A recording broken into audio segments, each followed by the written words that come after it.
ಬಿಸಿ ಬಿಸಿಯಾಗೈತೆ. ಮಾಡ್ತಾ ಇರೋದು ಬಂದು ಈರುಳ್ಳಿ ಸಮೋಸ. ಅದಕ್ಕೆ ನನ್ನ ಕೈಲಿ ಇದು ಸರ್ಕಲಕ್ಕೆ ಬರಲ್ಲ, ಆದರೂ ಪ್ರಯತ್ನಿಸ್ತೀನಿ. ಅಂಟ್ಕೋತೈತೆ, ಇಲ್ಲ ಬರೀ ಐಸ್ ಕ್ರೀಮ್ ಐತೆ. Guys, welcome back to my new video. ಇವತ್ತು ಏನು ವಿಡಿಯೋ ಅಂದರೆ ಇದು ಏನದು ಸಮೋಸ ಮಾಡೋಣ ಅಂದ್ಕೊಂಡಿದ್ದೀನಿ. ಫಸ್ಟ್ ಟ್ರೈಯಲ್ಲೂ ಬಂದು ಟ್ರೈ ಮಾಡ್ತಾಯಿದ್ದೀನಿ. ನಾನು ಆಗಲೇ ಹಿಟ್ಟು ಕಲಿಸ್ಕೊಂಡು ಫ್ರಿಜ್ಜಲ್ಲಿ ಇಕ್ಕಿದ್ದೀನಿ. ಅದು ಸ್ವಲ್ಪ ಅದೇನಿಲ್ಲ, ಮೈದಾ ಹಿಟ್ಟನ್ನ ಸ್ವಲ್ಪ ಈ ಥರ ಕಲಿಸ್ಕೊಂಡಿದ್ದೀನಿ, ಸ್ವಲ್ಪ ಇಕ್ಕಿದ್ದೀನಿ. ಬರೀ ಸ್ವಲ್ಪ ಅರ್ಧ ಗಂಟೆ ಆದಮೇಲೆ ಅರ್ಧ ಗಂಟೆ ಈರುಳ್ಳಿ ಕಟ್ ಮಾಡ್ಕೊಬೋಣ. ನಾನು ಮಾಡ್ತಾ ಇರೋದು ಬಂದು ಈರುಳ್ಳಿ ಸಮೋಸ. ಅದಕ್ಕೆ ಈರುಳ್ಳಿ ಫಸ್ಟ್ ಕಟ್ ಮಾಡ್ಕೊಬಿಡ್ತೀನಿ. ಸಣ್ಣ ಖಾರ ಕಟ್ ಮಾಡ್ಬೋದು, ಇಲ್ಲ ಸ್ಲೈಸ ಖಾರ ಕಟ್ ಮಾಡ್ಬೋದು. ನಾನು ಸ್ಲೈಸ ಕಟ್ ಮಾಡ್ಕೊತೀನಿ.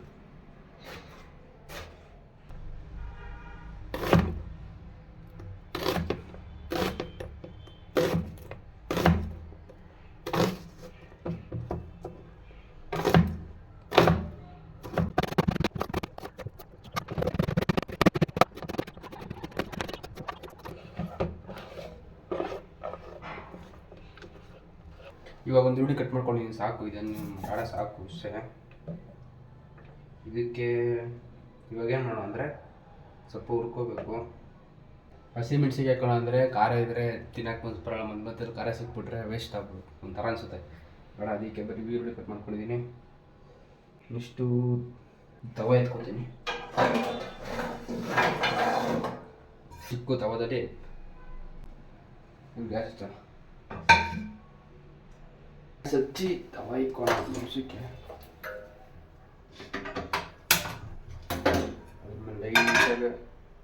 ಲೈಟ್ ಮಾಡಬೇಕು. ಸ್ವಲ್ಪ ಕಮ್ಮಿ ಇದ್ದರೆ ಉರಿ ಸ್ವಲ್ಪ ಕಮ್ಮಿ ಇದ್ದರೆ ಕ್ಲೀನಾಗಿ ಹುಡ್ಕೊಳ್ಳುತ್ತೆ, ಇಲ್ಲ ಅಂದರೆ ಬೇಗ ಸುಟ್ಟೋಗ್ಬಿಡುತ್ತೆ. ಅದಕ್ಕೆ ಬೇಕಾಗಿರೋದು ಉಪ್ಪು, ಅದು ಬಿಟ್ಟರೆ ಚಿಲ್ಲಿ ಪೌಡ್ರು, ಗರಂ ಮಸಾಲ ಐತೆ. ಚಿಲ್ಲಿ ಪೌಡ್ರ್ ಇಟ್ಟಿದ್ದಾರೆ ಈ ಡಬ್ಬದಲ್ಲಿ ಇದೆ, ಹಾಕ್ತೀನಿ. ಚಿಲ್ಲಿ ಪೌಡ್ರ್ ಇದೆ.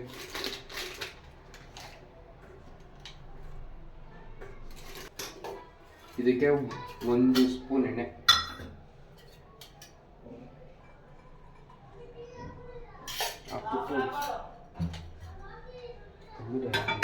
ಈರುಳ್ಳಿ ಕಟ್ ಮಾಡ್ಕೊಂಡಿದ್ನೆಲ್ಲ ಈರುಳ್ಳಿ ಹಾಕ್ತೀನಿ. ಆಗಲೇ ಸ್ಟಾರ್ಟ್ ಮಾಡಕ್ಕಾಗಿಲ್ಲ, ಮತ್ತೊಬ್ಬರೈತೆ.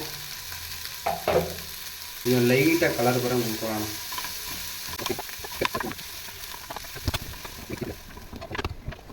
ಇದಕ್ಕೆ ರುಚಿಗೆ ತಕ್ಕಷ್ಟು ಉಪ್ಪು, ರುಚಿಗೆ ಎಷ್ಟು ಬೇಕಷ್ಟು ಉಪ್ಪು ಹಾಕಲಿ, ನಮ್ಮ ಕಡೆ ಬರಲ್ಲ.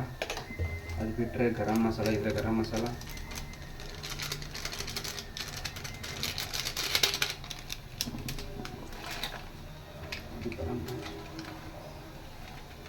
ಚಿಲ್ಲಿ ಪೌಡ್ರು ಸ್ವಲ್ಪ ಖಾರವಾಗಿರಲಿ, ಜಾಸ್ತಿ ಬೇಡ. ಇಷ್ಟು ಹಾಕ್ಕೊಂಡು ಇನ್ನೂ ಸ್ವಲ್ಪ ರೋಸ್ಟ್ ಮಾಡಿ. ಯಾವುದೇ ಕಾರಣಕ್ಕೂ ಕೂಡಿ ಫಾಸ್ಟ್ ಮಾಡೋಕ್ಕೋಗ್ಬೇಡಿ. ಇಷ್ಟೇ ಸಾಕು ರೋಸ್ಟು. ಇಷ್ಟು ಕಂಪ್ಲೀಟ್ ಆಗುತ್ತೆ. ಇದನ್ನು ಇದರಲ್ಲೇ ಇರಲಿ ಬಿಡಿ, ಆಮೇಲೆ ಸುಮ್ಮನೆ ಯಾಕೆ ಪಾತ್ರೆಗಳು ಮಾಡುವ. ಈಗ ನೆಕ್ಸ್ಟ್ ಏನು ಮಾಡೋಣ ಅಂದರೆ, ಅದು ಫ್ರಿಜ್ ಅಡಿಲಿತ್ತಲ್ಲ, ಇನ್ನು ಸ್ವಲ್ಪ ತೆಗ್ ಮಡಗಿದೆ, ಹತ್ಕೊಳ್ತೀನಿ. ಇವಾಗ ಅಲ್ಲಿ ಸಮೋಸ ಅಂತೀನಿ ಅಷ್ಟೇನು. ಹಿಟ್ಟನ್ನ ಕಲಿಸ್ಬಿಟ್ಟು ಫ್ರಿಜ್ಜಲ್ಲಿ ಇಕ್ಕಿದ್ನಲ್ಲ, ಅದನ್ನ ಎತ್ಕೊಬಂದ್ಬಿಟ್ಟು ಇಲ್ಲಿ ಇಕ್ಕಿದ್ದೀನಿ. ಈಗ ಓಪನ್ ಮಾಡ್ತೀನಿ. ಅಂಟಿಸ್ತೈತೆ. ಇದನ್ನ ಇವಾಗ ಯಾವ ಥರ ಚಪಾತಿಗೆ ಒತ್ತುತ್ತಾರಲ್ಲ ಆ ಥರ ಒತ್ತಬೇಕು, ಲೈಟಾಗಿ ತಳ್ಳಿಗೆ. ಅಂದರೆ ಮುಂದೆ ಹೇಳ್ತೀನಿ ನೋಡಿರಿ, ಹಂಗೆ ವಿಡಿಯೋದಲ್ಲೇ. ಎತ್ಕೊಬಂದು ಹಿಟ್ಟನ್ನ ಇವಾಗ ಇಲ್ಲಿ ಒರೆಸ್ಕೊಬಿಡೋದು, ಯಾಕೆಂದರೆ ಹಿಂಗೆ ಒತ್ತೋದು ಇಲ್ಲಿ ಒಡ್ಸಾಯ್ತು. ಈ ಕಾಲದಲ್ಲಿ ಇವಾಗ ಹಿಟ್ಟನ್ನ ಕಲಿಸೋದು. ಸ್ವಲ್ಪ ಫಿಂಗರ್ ತಂದ್ಬಿಟ್ಟು ಸ್ವಲ್ಪ ಹಿಂಗೆ ಆಟ ಮಾಡಿದ್ರೆ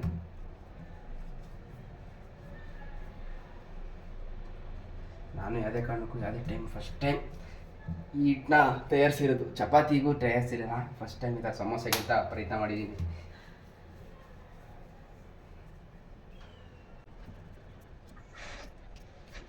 ಈ ಥರ ಮಧ್ಯೆ ಕಟ್ ಮಾಡಿಕೊಂಡು ಉಂಡೆ ಮಾಡು.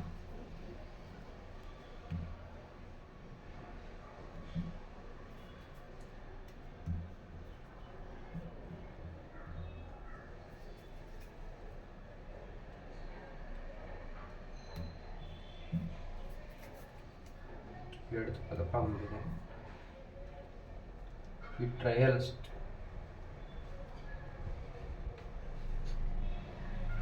ಇದು ಟ್ರಯಲ್ ಅಷ್ಟೇ ಮಾಡ್ತಿರೋದು ಫಸ್ಟ್ ಟೈಮ್. ಇದೆ ಚಪಾತಿ ಹೊತ್ತೋದು ದೊಣ್ಣೆ, ಇದರಲ್ಲಿ ಹೊತ್ತೋದು. ಫಸ್ಟ್ ಒಂದು ಚಿಕ್ಕದು ಎತ್ಕೊಡ್ತೀನಿ. ಸರಕಾಲಾಗಂತೂ ನನ್ನ ಕೈಲಿ ಬರಲ್ಲ.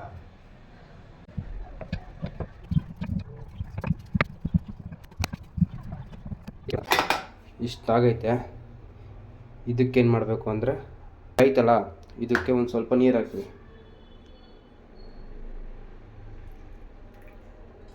ಯಾಕೆಂದರೆ ಇದು ಅಂಟ್ಕೋಬೇಕು, ಗುಮ್ ಥರ ಸ್ಟಿಕ್ ಮಾಡೋಕ್ಕೆ.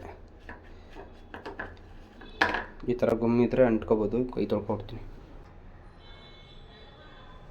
ಈಗ ಬಾಕ್ಸ್ ಕಟ್ ಮಾಡೋದಲ್ಲ, ನೋಡೋಣ. ಏನಿಲ್ಲ, ಟ್ರಯಾಂಗಲ್ ಶೇಪಲ್ಲಿ ಮುಚ್ಚಬೇಕು. ಹೆಂಗೆ ಮುಚ್ಚೋದು?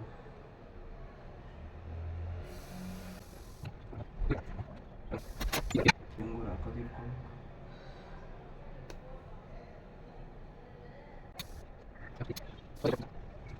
ಈ ಕಡೆ ಸೈಡು ಗ್ಯಾಸ್ ಹಚ್ಚಿದ್ದೀನಿ. ಎಣ್ಣೆ ಕಾಯಿ ಅದು ಸೊ ಲೈಟಾಗಿ ಕಮ್ಮಿ ಮಾಡ್ಕೊಂಡು ಒಂದೊಂದೇ ಬಿಡ್ತೀನಿ. ಒಂದೊಂದೇ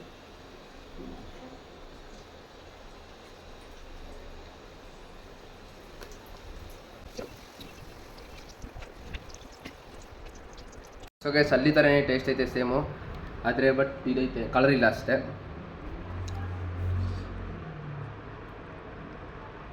ಅದು ಮನೆ ಟ್ರೈ ಮಾಡ್ಕೊಂಡು ತಿನ್ಬೋದು. ಅಲ್ಲಿ ಕಲರಿಂಗ್ ಬರುತ್ತೆ ಅಂತ ನನಗೆ ಗೊತ್ತಿಲ್ಲ. ಮೈದಾ ಸೀಟಲ್ಲಿ ಮಾಡಿದ್ರೆ ಕಲರ್ ಬರೋಲ್ಲ ಅದಂತೂ ಫಿಕ್ಸು. ಯಾಕೆ ಅಂತ ಗೊತ್ತಿಲ್ಲ. ಲೈಟಾಗಿ ಇವಾಗ ಬರ್ತೈತೆ ಅಷ್ಟೇ ನೋಡಿ. ಗೈಸ್, ಈ ವಿಡಿಯೋನ ಇಷ್ಟ ಆಗಿದ್ರೆ ಲೈಕ್ ಮಾಡಿ, ಇಷ್ಟ ಆಗಿದ್ರೆ ಡಿಸ್ಲೈಕ್ ಮಾಡಿ. ಮುಂದಿನ ವಿಡಿಯೋದಲ್ಲಿ ಸಿಗ್ತೀನಿ. So guys, by.